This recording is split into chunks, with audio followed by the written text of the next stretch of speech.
On vous souhaite la bienvenue à ériclatour.com. On poursuit notre tournée des candidats, cette fois dans le district numéro 8, le Vieux-Saint-Luc. Dans quelques instants, on reçoit le conseiller sortant et candidat indépendant Marco Savard.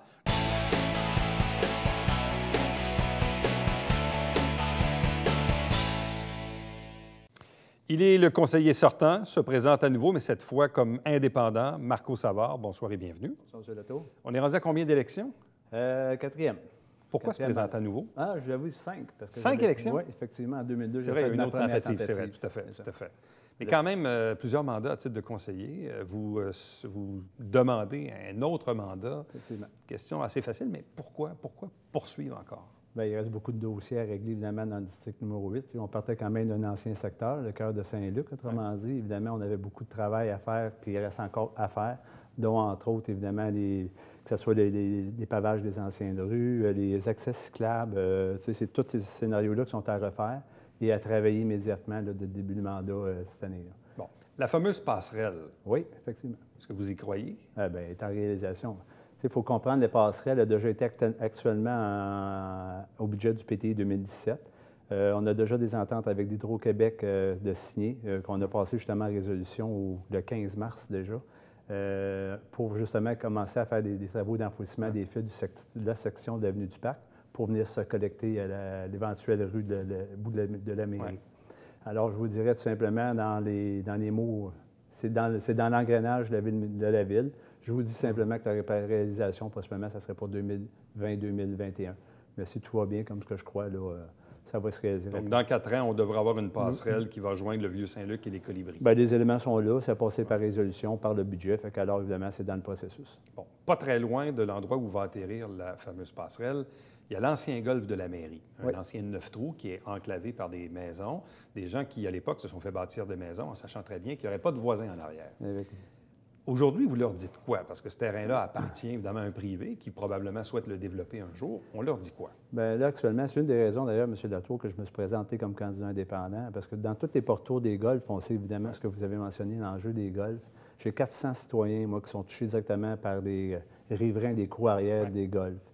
La raison pour laquelle on doit leur répondre correctement, c'est avant tout de leur présenter un projet, de voir quel genre de projet que ça peut être, puis s'ils endossent à cette idée du projet-là.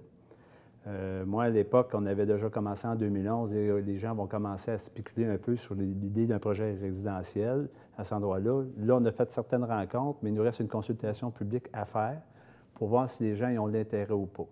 Puis je reviens sur la situation que je me suis présenté comme indépendant. C'est la première raison pour laquelle, pour bien défendre les intérêts de mes citoyens, en n'ayant pas de ligne de parti, c'est qu'à ce moment-là, je suis capable, à ce moment-là, de négocier puis de consulter les citoyens suite à la présentation qui va probablement se produire dans les années 2018. Mais croyez-vous que l'équipe avec Bachand, l'équipe Alain Laplante ou l'équipe Fecteau ont déjà en tête, disons, un plan ou une façon de faire à l'égard de l'avenir des golfs, ou notamment l'ancien golf de la mairie? Bien, il y a beaucoup de spéculations. Le golf de la mairie, entre autres, il y a déjà eu une rencontre avec certains citoyens et le promoteur. À ce moment-là, c'est qu'il faut voir c'est quel type de projet qui peut adosser à ces propriétaires riverains-là.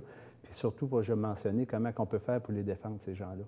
Parce qu'évidemment, ils ont des droits actuellement par un changement de zonage. Puis c'est une des raisons pour lesquelles je ne me suis pas attaché à une ligne de parti, ce que je vous expliquais tantôt. C'est qu'en ayant les mêmes menottés, on ne peut pas défendre ces intérêts-là des citoyens. Que tu sois pour le golf ou contre des projets, projets résidentiels, il faut quand même leur donner la chance de bien les représenter. En même temps, ces citoyens-là ont en même temps aussi droit de vie ou de mort sur le projet, parce que s'il y a un changement de zonage, ils devront ou non l'accepter ou le rejeter. On ne peut pas leur imposer n'importe quoi. Non, c'est une des premières raisons qu'il faut...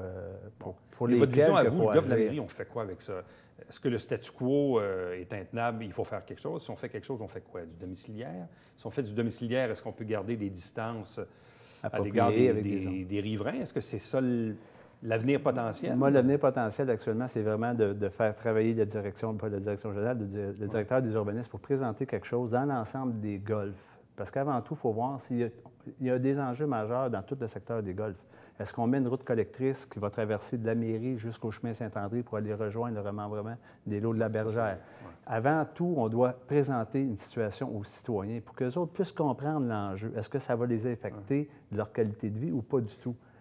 À partir de là, la décision se prendra, quel type de résidence qu'il peut avoir, puis quel genre de projet qu'on peut avoir résidentiel. On part-tu de 1000 maisons, on part-tu de 1000 portes, de 5000 portes? C'est ça qui est l'enjeu là, actuellement. Là. Bon, je faisais référence au golfe de la Mairie, mais vous avez parlé aussi, dans le cas des Légendes, qui est un 18 trous, qui est toujours en opération, qui longe le rang Saint-André, mais évidemment l'autre portion de Saint-Luc. Dans ce cas-ci, est-ce que pour vous, est-ce que vous croyez qu'on doit maintenir un golfe à 18 trous? Est-ce qu'on peut le baisser à 12 ou à 13 trous?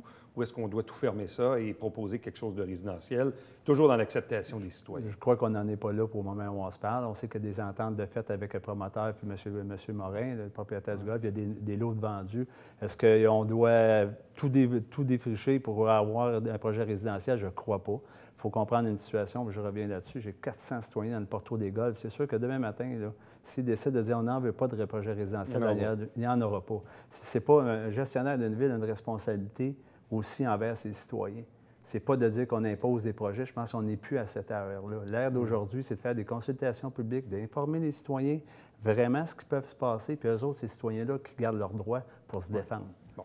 On sait aussi un autre problème à l'égard de la sécurité, cette fois, les rues France, Savard, Tramontane sont des rues qui sont souvent utilisées entre Bernier et Saint-Luc, boulevard, pour aller un petit peu plus vite. Est-ce qu'il y a encore quelque chose à faire par rapport à ça? Bien là, il y a, entre autres, un gros dossier qui est réglé, évidemment, de la rue France. Les travaux ont commencé la semaine dernière. Les travaux vont durer de 2 à 3 semaines.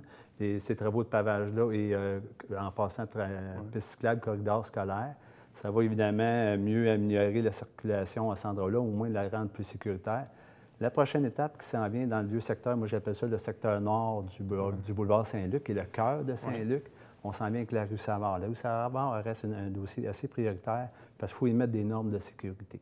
Actuellement, il y a beaucoup d'achalandage, il y a beaucoup de vitesse, il n'y a pas d'éclairage. Ça fait partie des actions qui vont être apportées dans le prochain mandat, puis très rapidement au début de l'année, parce qu'il faut définitivement faire quelque chose à cet endroit-là. Puis en même temps, dans la même ordre d'idée, tant qu'amener des normes de sécurité, on parle aussi de la rue Tramontane pour éliminer justement des gens qui circulent comme chemin de contournement, chemin de raccourci, si on veut. Puis c'est pour ça qu'on doit travailler avec un aménagement très rapidement. Bon, dernière question. Est-il, puisqu'on parle de la rue Savard et de la rue Bernier, près de la Pépinière, est-il encore pertinent aujourd'hui de parler d'un projet de panneau d'arrêt? Oui. Pour l'instant, on se parle effectivement, mais pas avant aussi longtemps qu'on n'a pas mis les normes de sécurité à l'intersection on parle évidemment de mettre des dos d'âne allongés à l'intersection de la rue Clermont, Sirocco et de la longueur, même affaire pour Tramontane, mettre des dos d'âne allongés. Ça va diminuer l'achalandage, diminuer la vitesse. À partir de là, à ce moment-là, il va être adopté l'installation d'un stop à l'intersection Bernier-Rue Savard. Donc, ultimement, ça prend un panneau d'arrêt Bernier-Savard. Pour le moment où on se parle, effectivement. Mais pas avant, évidemment, des normes de sécurité qui vont être appliquées l'année prochaine. Puis en plus, on travaille effectivement aussi sur la réduction de la limite de vitesse à 40 km dans cette zone-là. Fait que ça va diminuer l'incitatif de passer par la rue Savard et Tramontane. Marco Savard, merci beaucoup. Bien, ça fait plaisir, M. Latour. Merci beaucoup, c'est gentil.